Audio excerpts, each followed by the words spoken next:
परवीन जी को बधाई कि ऐसे वक्त में पार्टी से जुड़े जब कई लोग पार्टी से जा रहे हैं। क्या पार्टी में इनके लिए भूमिका देख पाते हैं आप, और बुरे वक्त में आपके साथ खड़ा हुए ये? देखो, मैं थोड़ा जो कॉन्सेप्ट है आपका, मैं उसको सीधे तौर पर कभी स्वीकार ही नहीं करता हूँ, क्योंकि मैंने जीवन में इतने उतार चढ़ाव देखे हैं। मैंने कहा कि वोट के परिणाम से आंसू की गहराई को नहीं नाप सकते, क्योंकि ये वोट की राजनीति के लिए आया ही नहीं था। ना जो शख्स आपके सामने खड़ा है इसने कभी ये सपना लेके आगे बढ़ा था कि उन्हें इस राज्य में इस स्तर पर वोट की राजनीति में स्थापित होना है। हमारा पूरा, मुझे लगता है इस पूरी टीम का और बाकी लोग का भी जो हमारे साथ काम किए हैं, जिन्होंने आंदोलन में खुद को केवल मात्र शरीक नहीं किया, उसका दीवानगी के हद तक जो लोगों ने काम किया है, वो लोग के दिमाग में कभी ये चीज़ें नहीं थी। समय के साथ प्रत्यक्ष राजनीति में आने का अवसर मिला, उससे नेतृत्व करने का अवसर मिला, राज्य को नेतृत्व करने का अवसर मिला, ये सौभाग्य है। लेकिन हमारे कर्म, हमारा नेतृत्व दोनों इस राज्य की बेसिक चीज़ों पर बना हुआ है। इसलिए वो जब तक जहन में है, ये सारी चीज़ें, ये राजनीतिक वोट की घटनाएं कभी हमें विचलित नहीं कर सकती, ना इस पर कोई बड़ा प्रभाव पड़ेगा। जो लोग इसमें दो कैरेक्टर हैं, दो चरित्र इसमें काम करते हैं। आज के दिन में इस भीड़ की राजनीति में हर चरित्र ही अगल बगल रहता है और हम उससे इनकार भी नहीं कर सकते, अछूता भी नहीं रह सकते।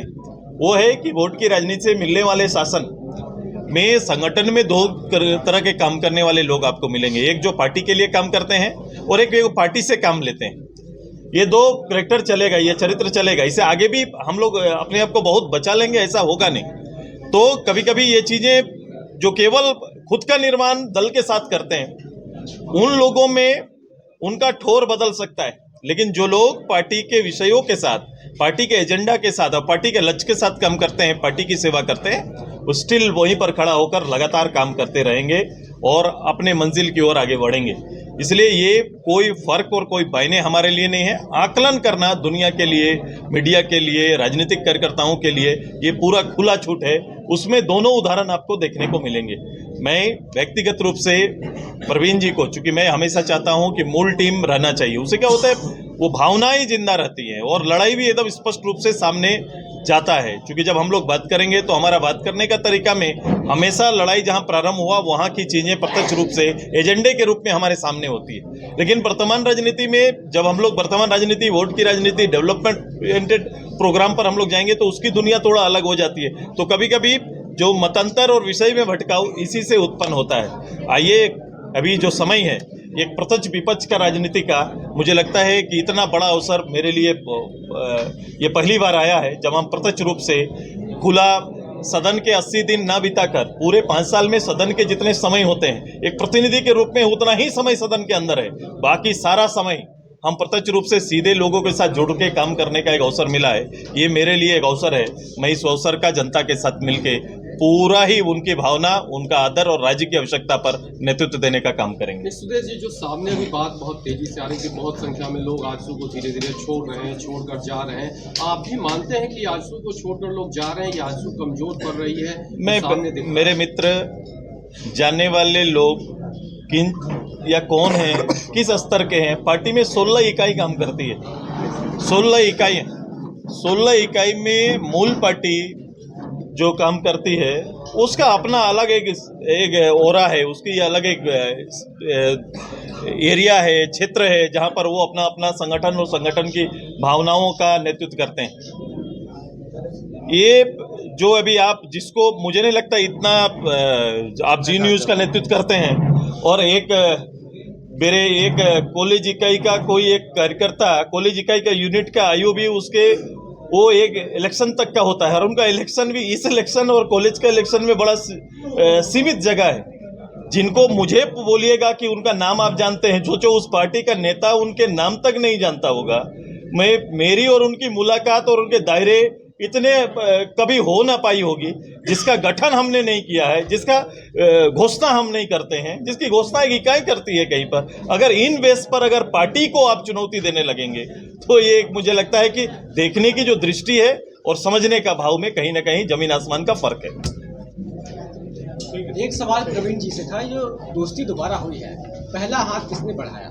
इसकी ओर से नहीं, ये गलत है। दोस्ती हमारी कभी टूटी नहीं है। नहीं, पार्टी में वापसी, दोस्ती नहीं, पार्टी में वापसी। मैंने आज के दिन में इन विषयों पर पहला किसका हाथ बढ़ा, ये भी सवाल है। नहीं, ये सवाल ये मेरे सर आएगी, बढ़ेगा तो मेरे सर, घटेगा तो मेरे सर रहेगा।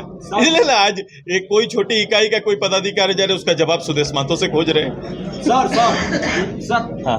मौजूदा सरकार को नए साल में क्या करना चाहेंगे, बधाई देंगे? मैं इससे पहले ही सरकार, भैया मेरे और यही सवाल ना, इससे पहले मैंने इस परिणाम के बाद एक बार आपके पास आए थे, मैं आया, प्रेस से मिला और मैंने कहा था कि एक समय उनको देंगे जब सरकार अपने लिए गए निर्णयों पर या फिर लिए गए वायदों को एक निर्णय के रूप में परिणत करने का एक अवसर सरकार को देंगे, मैंने कहा था और ये अवसर मैंने दिया है।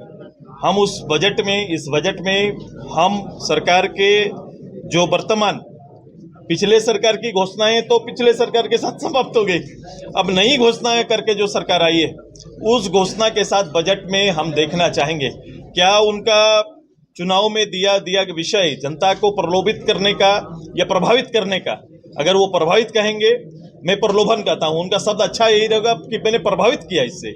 अगर प्रभावित आपने किया है तो प्रभावित करने वाले जो विषय हैं वो आपके ईयर कैलेंडर में जो आप वार्षिक बजट लेके आएंगे, योजनाएं जब लेके आएंगे, उसमें उसकी झलक मिलती है कि नहीं, हम इस बात का इंतजार करेंगे और उसके बाद फिर मैं पब्लिक के साथ खड़ा। आपका आवास का लिया जाना, क्या ये सरकार की जरूरत थी, प्रशासकीय जरूरत थी, या फिर सुदेश महतो से रिवेंज भी लेना है? ये अपना आकलन है। मेरा आकलन कहता है कि मैं अब उसको होल्ड करने की स्थिति में नहीं हूँ। एज ए प्रतिनिधि तो मुझे उनके निर्णय कब लेना, नहीं लेना, पहले लेना, आगे लेना, उनके विवेक पर है। मेरा विवेक कहता है कि मैं जिस जगह को होल्ड नहीं करता हूँ, सुदेश महतो बैक करें। बाबा साहब के नाम पे अपमान और सम्मान की लड़ाई छिड़ी हुई है और कांग्रेस के लोग भी लगातार यात्रा निकाल रहे हैं। आप किस रूप में देख रहे हैं फिलहाल जो राहुल गांधी भी इस पूरे मामले को लेकर यात्रा पे हैं, कांग्रेस पार्टी में? देखो, इसको पॉलिटिकल सब्जेक्ट बाबा साहब को तो बनाते आए हैं, लेकिन बाबा साहब के बेसिक अरमान को पूरा करने का काम करे सरकार। सरकार बैठी हुई है। सरकार जो सबसे बड़ा था कि हर वर्ग को एक प्लेटफॉर्म में और अवसर देने के लिए उन्होंने रिजर्वेशन पॉलिसी लेके आए थे। वो रिजर्वेशन पॉलिसी प्रदेश में यथावत रूप से स्थापित हो जाए। अगर बाबा साहब के दीवाने अगर कांग्रेस जन हैं, उनकी घटनाओं पर मैं नहीं जा रहा हूँ, उनके किए गए अपमानों पर नहीं जा रहा हूँ, उनके निर्णयों पर हम नहीं जा रहे हैं, लेकिन उनके पास एक अवसर है कि बाबा साहब के स्थापित सबसे बड़ा बल, सबसे बड़ी ताकत जो हमें दिया है रिजर्वेशन का, इस प्रदेश में लेके आएँ, जातिगत जनगणना कराएं, ओबीसी के लिए, एसटी एससी के लिए वो नए सिरे से जनगणना के आधार पर लोगों को आरक्षण देने का काम करें। नगर निकाय चुनाव अभी तक नहीं हो पाया है और हाईकोर्ट इसमें ऑर्डर भी कर, आप दोनों का जवाब देखो उसी में छिपा हुआ है कि बाबा साहब का चोला पहनने से कोई बाबा साहब नहीं बन जाएंगे। उनसे पूछना चाहिए पूरा 5 साल इस नगर इकाई का चुनाव को प्रभावित किसने किया? इसी कांग्रेस आधारित सरकार ने किया है। इसके लिए सोचो, हम जैसा पार्टी सामने आए और हमने नगर इकाई की नहीं, पंचायत चुनाव में भी कहा था कि पंचायत चुनाव में 10,000 पदों को जो ओबीसी को मिलने वाला रिजर्व पद जो मैंने पंचायत के अंदर रखा था उसको पहले अनरिजर्व करके जनरल कोटे में ले गए। ये काम इस सरकार ने किया है।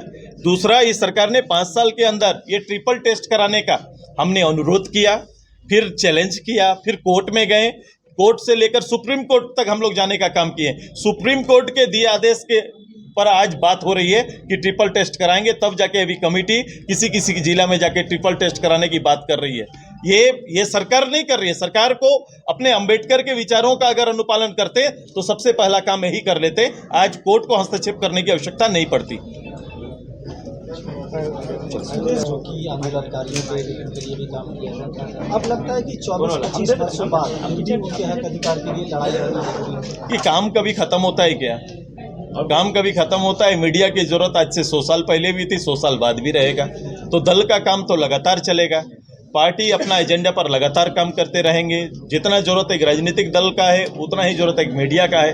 दोनों ही इस पूरे लोकतांत्रिक वजूद के वो एक स्तंभ के रूप में काम करेंगे तो पार्टी का भी है कि आगे भी जब एक काम खत्म हो जाता है, एक इलेक्शन की तैयारी करते हैं, खत्म हो जाता है, फिर आगे हम लोग किस रूप से जाएंगे, एजेंडा क्या होंगे, किस रूप से हमें लोगों के बीच में आना है, इस पर पार्टी मंथन करती है, फिर आगे जाने का काम करती है। आंदोलनकारियों के सपने का झारखंड बनाने के लिए आंदोलन में यार सबसे दुविधा की बात है ना कि आंदोलनकारी पार्टी का नेतृत्व में चल रहा है। मैं झारखंड मुक्ति मोर्चा को आंदोलनकारी पार्टी मानता हूं और उनके नेतृत्व में आज सरकार चल रही है, लगातार चल रही है। बावजूद इसके अगर सड़क पे खड़ा होकर रोज अपने सम्मान की मांग कोई आंदोलनकारी कर रहा है, इससे दुर्गति और क्या हो सकती। ये किसी और का नहीं, उन्हीं के उनके लिए प्रश्न रोज बना हुआ है कि आपके शासन और आपके राज्य के ये 6ठा साल प्रवेश आपकी है, बावजूद इसके इस राज्य के लिए लड़ने वाला का चिन्हितीकरण से लेकर आगे उनके वजूद, उनके सम्मान पर अभी भी प्रश्न बना हुआ है।